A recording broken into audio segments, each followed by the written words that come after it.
everyone, welcome to Royalty Buzz YouTube channel. Today I'm focusing on Valentine Lowe's book, Courtiers, The Hidden Power Behind the Crown, Part 1.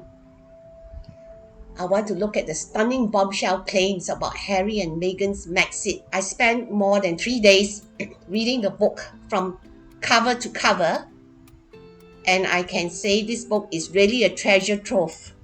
So let's get down to it quickly. This is the Royalty Buzz video content legal disclaimer. Before we delve straight into the bombshell truths, let me introduce you, my friends, to my channel, Royalty Buzz. Remember to press the subscription and like buttons. And here we go. Courtiers, the real power behind the crown. Part 1.1. 3 bombshell truths on the cunning and ruthless pair, Harry and Meghan. What are the truths? For this, I must qualify the following. Some of the revelations here about Meghan are really nasty. She's worse than I thought. But it is the revelations about Harry that are the most staggering, most disappointing. It is such a letdown for fans of Harry like me. I'm sure that many of them out there who feel strongly that Meghan has taken Harry away from the royal family. Nothing is further than the truth, which this book will reveal. The 3 truths on Megxit are my take after spending time reading Valentine's Courtiers, The Hidden Power Behind the Crown. Truth number 1 about Megxit. Meghan and Harry had planned it all along from day one after they realized the palace would not give what they wanted. The decision is not just hers alone, it is very much Harry's too. Harry was fully complicit. They were Team Megxit. This was a shock to me because I thought, like most people, Meghan was the one who took Harry away from his family.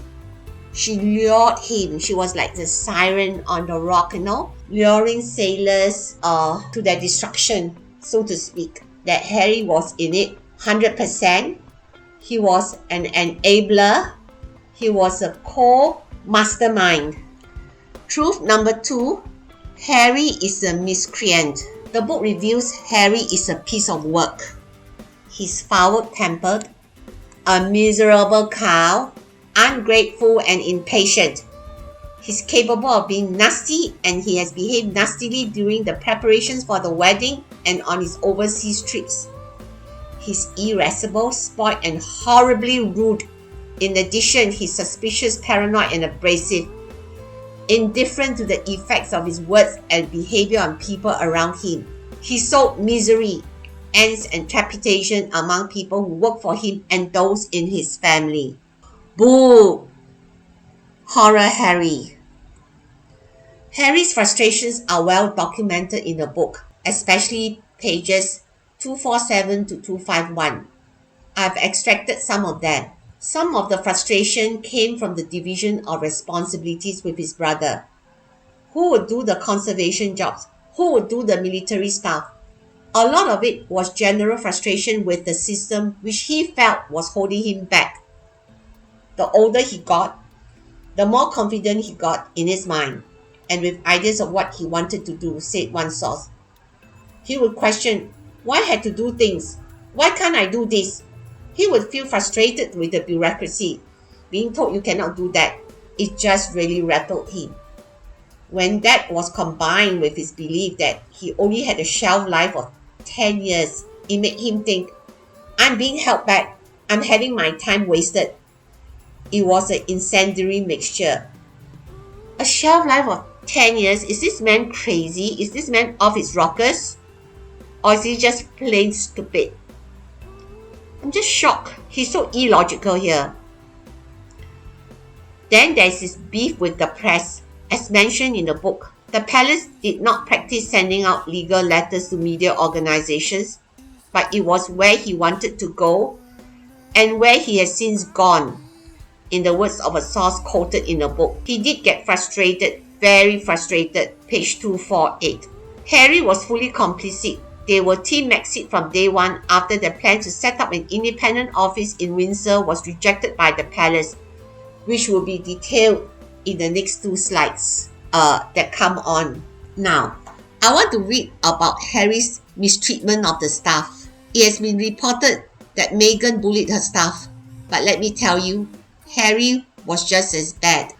The journalist Robert Jobson recounted how Harry became petulant and short-tempered with members of staff during the preparations for the wedding. He wrote, raising his voice on occasion, Harry would insist, what Meghan wants, she gets. Once when Meghan felt she had been let down over an issue that was worrying her, she ran repeatedly when the staffer was out for dinner on a Friday night. Every 10 minutes, I had to go outside to be screamed at by her and Harry. And Harry! It was, I can't believe you have done this, you have let me down. What were you thinking? It went on for a couple of hours. The call started again the next morning and continued for days, the staffer said. You could not physically escape them. There were no lines or boundaries. It was last thing at night, first thing in the morning. Not to mention the 5 vague emails from Meghan. Relations between the couple and some of their senior staff became so fractious that legal head William's private secretary had to step in to help keep the peace. Indeed, there was another explosive article published way back in Daily Mail, March 2021, titled Revenge of the Sussex Survivors Club. The extraordinary inside story of how a fairy tale turned into a nightmare of traumatized staff by royal editor Rebecca English, who saw so much of it herself. The article, which was just before the Oprah Winfrey interview, also reported that Harry knew about the bullying and tried to placate his wife and the staff, and eventually became increasingly hostile to the staff. So, additional evidence that Harry is not innocent. In fact, he can be a real brat, and that is speaking about a man in his late 30s.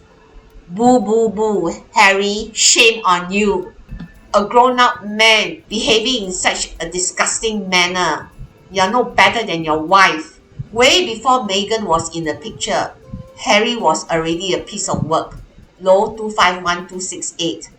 In other words, he was already irate Harry. Now, this Harry being a piece of work is not Low's words, okay? It's my take on how he was presented in the book. As revealed in the book, Harry's obsession with the media, his sense of frustration that he wasn't achieving everything that he could, his mistrust of the courtiers in the other households, the constant loyalty test of his own staff. All this was there before Meghan arrived on the scene, but after Meghan turned up, it got significantly worse. Page 252. So, Harry was fully complicit. They were Team Megxit. The book traced developments leading to the D-Day announcement on 9 January 2020 in great detail and with profound insight. That's why this book is a gem. One courtier who knows Harry was quoted in the book as saying, "There is a part of me that thinks Meghan did Harry the greatest kindness anyone could do to him, which was to take him out of the royal family. Because he was just desperately unhappy in the last couple of years in his working life. We knew he was unhappy, but we didn't really know what the solution would be. She came along and found the solution." Page 318. Truth number 3. The courtiers and the royal family did everything they could to accommodate the two renegades. Excerpts from Valentine's book 287 to the top half of 289. There in the early 2019, a small group of advisors got together to work out the mechanics of separating the two households. The trouble was what Harry and Meghan wanted was very different from what Buckingham Palace was prepared to offer. The palace wanted to set them up with an office within Buckingham Palace.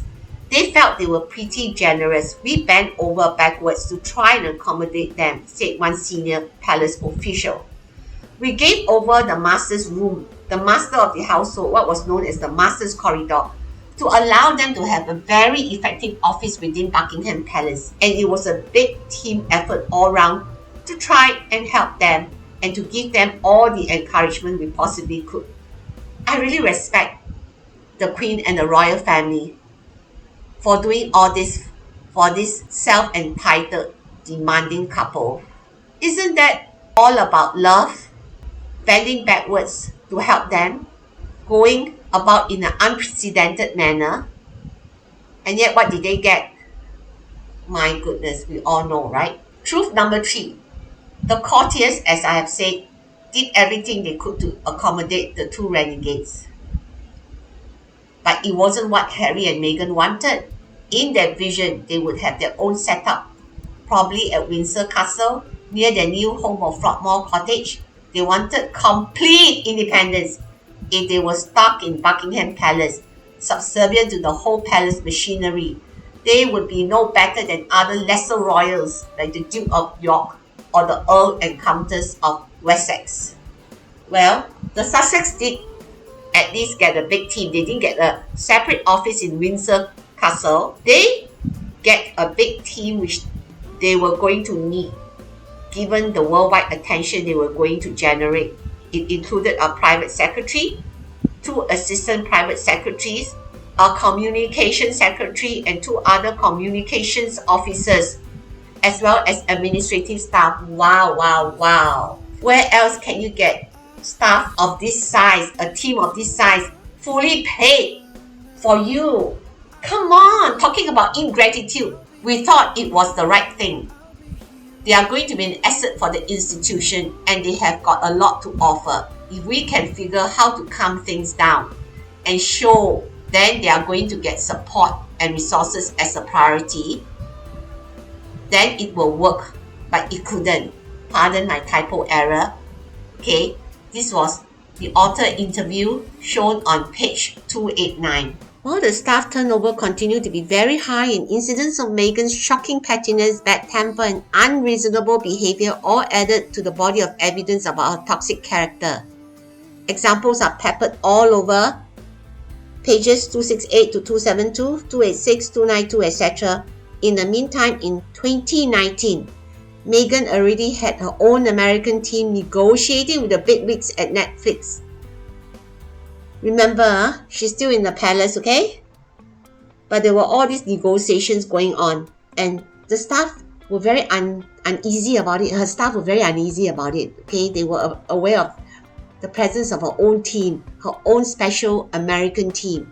Her LA team also handled Harry's deal for his mental health series for Apple Plus with Oprah Winfrey and Meghan's voiceover for a Disney film about elephants. Meghan wanted to be rejected by the royal family. She was bent on leaving the royal family and wanted to leave a trail of evidence behind so that when the time came for them to leave the monarchy, she would be able to say, "Look, they failed to support me. They left me with no choice but to leave." Law 300 to 301. And so everything the palace went out of the way to help them. They conveniently forgot. Nothing the staff did was acceptable to them. Nothing that the palace did was good enough for them. And voila, the truth was borne out when this audacious lie was first given at the Oprah Winfrey interview in 2021, when she said she was not given any help during her time there. No one told her what to do, blah, blah, blah, and then repeated at the cut interview when she claimed that the palace made it impossible of them to stay on.